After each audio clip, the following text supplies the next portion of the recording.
ఓం గురుభ్యో నమః. శ్రీ షణ్ముఖాయ నమః.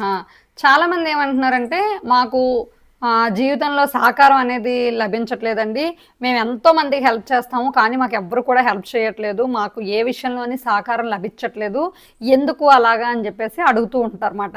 దానికి ప్రత్యేకించి మా దగ్గరికి జాతక విశ్లేషణకు వచ్చినట్లయితే, ఎందుకు మీకు సహకారం లభించట్లేదు, ఎవరి దగ్గర నుండి సహకారం లభించట్లేదు, ఇవన్నీ కూడా మీకు తెలియజేస్తాం.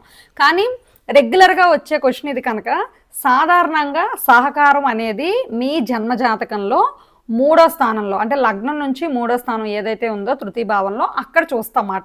ఆ తృతీయ భావానికి సంబంధించి గ్రహాలు ఏవైనా బలహీనపడినా, తృతీయ భావాధిపతి కానీ, తృతీయ భావకారకుడు కానీ ఎవరైనా జాతకంలో బలహీనపడినట్లయితే మీకు ఇతరుల నుండి వచ్చే సహకారం అనేది కొంచెం తక్కువగా ఉంటుంది.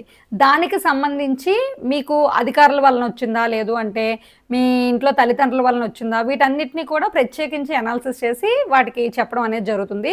సర్వసాధారణంగా మేడం మీ దగ్గరికి మేము రాలేకపోతున్నాము, ఫోన్లో కూడా సంప్రదించడానికి మాకు డేటు టైము ఇలాంటివి ఏవీ లేవు అనుకునేవాళ్ళు, ప్రత్యేకించి ఎవరి దగ్గరైనా మీకు సహకారం లభించట్లేదు అనుకుంటే దానికి పరిహారంగా తృతీయ భావం బలపడడానికి దానికి పరిహారంగా మీరు చేయాల్సినటువంటి పరిహారం ఏంటంటే, వీలైనంత వరకు గణపతిని పూజ చేస్తూ ఉండండి.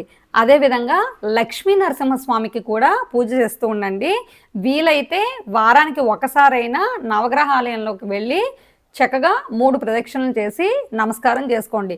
ప్రత్యేకించి అన్నదమ్ముల వల్ల ఎవరికైనా కూడా మాకు సహకారం లభించట్లేదండి అనుకునే వాళ్ళు ఖచ్చితంగా సుబ్రహ్మణ్యేశ్వర స్వామికి ప్రతి మంగళవారం కూడా పాలతో అభిషేకం చేయించుకొని ఎరుపు పువ్వులతో స్వామిని పూజించడం వల్ల ఉత్తమ ఫలితాలు వస్తాయి.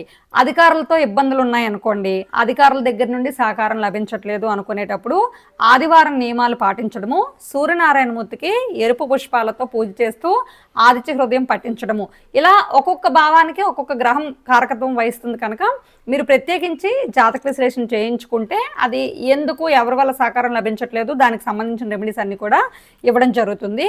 ప్రత్యేకించి జాతక విశ్లేషణ చేయించుకోవాలి అనుకునే వాళ్ళు కిందన స్క్రీన్లో కనిపించేటటువంటి శ్రీ శివకామేశ్వరి జ్యోతిషాలయానికి సంబంధించిన ఆఫీస్ ఫోన్ నెంబర్ ఉంటుంది. దానికి ఫోన్ చేసి అపాయింట్మెంట్స్ తీసుకోవడం వల్ల మీకు ఎవరి దగ్గర నుండి సహకారం అందించట్లేదు, ఏ భావం దెబ్బతింది, ఇలాంటివన్నీ కూడా తెలియజేయబడతాయి. ఇలాంటి మరిన్ని వీడియోస్ కోసం శ్రీ శివకామేశ్వరి జ్యోతిషాలయం యూట్యూబ్ ఛానల్ని సబ్స్క్రైబ్ చేయండి, లైక్ చేయండి, షేర్ చేయండి.